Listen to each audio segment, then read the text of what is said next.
I'm not quite sure when I started noticing the woman who lived in the house next door. It was as if she had always been there, but also never been there at all. It's peculiar, how the mind often overlooks the mundane until it's twisted into something you can't ignore. In the beginning, she was just a blur in my peripheral vision, a figure that my eyes could catch but never firmly grasp, the sort of person you pass by without much thought.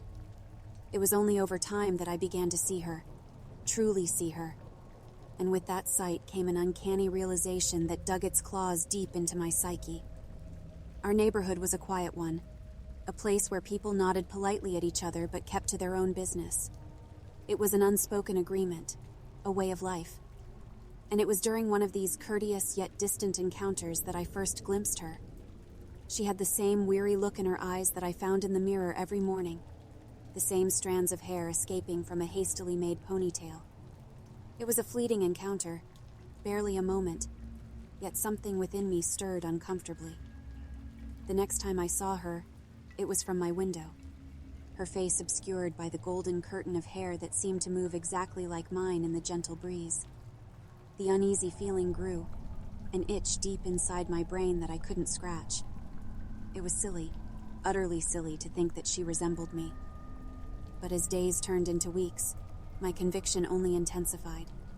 It became an obsession, this woman who mirrored me. I started taking walks at the same time she did, my heart pounding strangely in my chest as I noted the eerie similarities in our strides, our postures. It was unsettling, this feeling of being duplicated, as if I were slowly losing grasp of what made me, me. As time wore on, the differences between us began to blur. I would catch her humming tunes that only I should have known, whispered remnants of childhood lullabies that no one else had heard. She wore clothes that mirrored my own wardrobe, a surreal reflection that twisted my gut into uneasy knots. Even our houses, once markedly different, seemed to echo each other in a strange dance of similarity. It was as if reality was bending around her, warping to make room for this woman who shouldn't exist. But it was her garden that unsettled me the most. It was a mirror of my own, yet twisted, dark, overrun with weeds that seemed to thrive on the despair that now clung to me like a second skin. It was a mockery of the sanctuary I had cultivated, a twisted reflection that left me feeling exposed and vulnerable. I couldn't escape her. My dreams became haunted by visions of her walking through my home, touching my things with her fingers that were exactly like mine. I could feel her presence seeping into my pores, suffocating the essence that was uniquely mine. The line between us continued to blur, spiraling into a darkness that threatened to consume me. I started avoiding mirrors, unable to bear the sight of my own face, which now seemed to morph into hers with a sickening ease. One day, as I watched her from my window, I realized with a jolt of horror that I couldn't tell who was the reflection anymore. The boundary between us had vanished, leaving in its wake a dread that coiled tight within me, threatening to choke the very life out of me. I knew I had to confront her, to reclaim my identity that was being slowly stolen from me. The evening was thick with a foreboding darkness as I found myself standing at her doorstep, my heartbeat deafening in the silence. She opened the door before I had a chance to knock, her smile a twisted reflection of my own. Her eyes held mine, an abyss that threatened to swallow me whole. The air around us seemed to hum with a sickening energy, as if reality itself was rebelling against her existence. We stood there, suspended in a moment that felt both infinite and fleeting. Words failed me, my tongue a useless weight in my mouth. And then, with a movement that was eerily synchronized, we reached out, our fingers touching in a fusion of flesh and fear. The world around us shattered, a mirror breaking into a million pieces, reality fracturing under the weight of our joined existence. I could feel her inside me, a dark entity that clawed at my sanity, threatening to drag me into the abyss that had consumed her. I fought back, a primal rage fueling me, an urge to protect the fragile boundaries that defined me.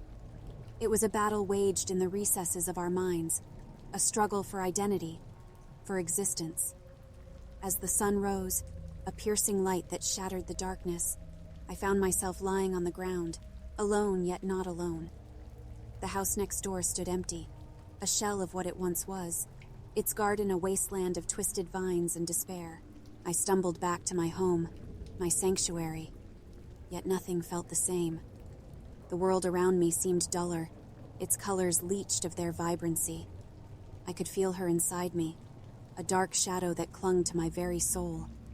It was a haunting realization, the knowledge that she was a part of me now, a twisted reflection that would forever lurk in the corners of my mind. I had fought her, yet in doing so, I had also absorbed her, a merging of darkness and light that left me feeling fragmented, lost. Now, every day is a struggle to hold on to myself, to not let her consume me completely. I avoid mirrors, afraid to see the face that might greet me, a doppelganger who wears my skin yet harbors a darkness that threatens to overwhelm me. I live in fear, a constant vigil against the entity that seeks to usurp my identity, to drown me in a darkness that knows no bounds. Every day is a fight, a desperate battle to remain myself in a world that no longer feels real. It's funny, isn't it? How the boundaries that define us are so fragile, so easily broken. How easily we can lose ourselves in the labyrinthine corridors of our minds, where shadows lurk and nothing is as it seems.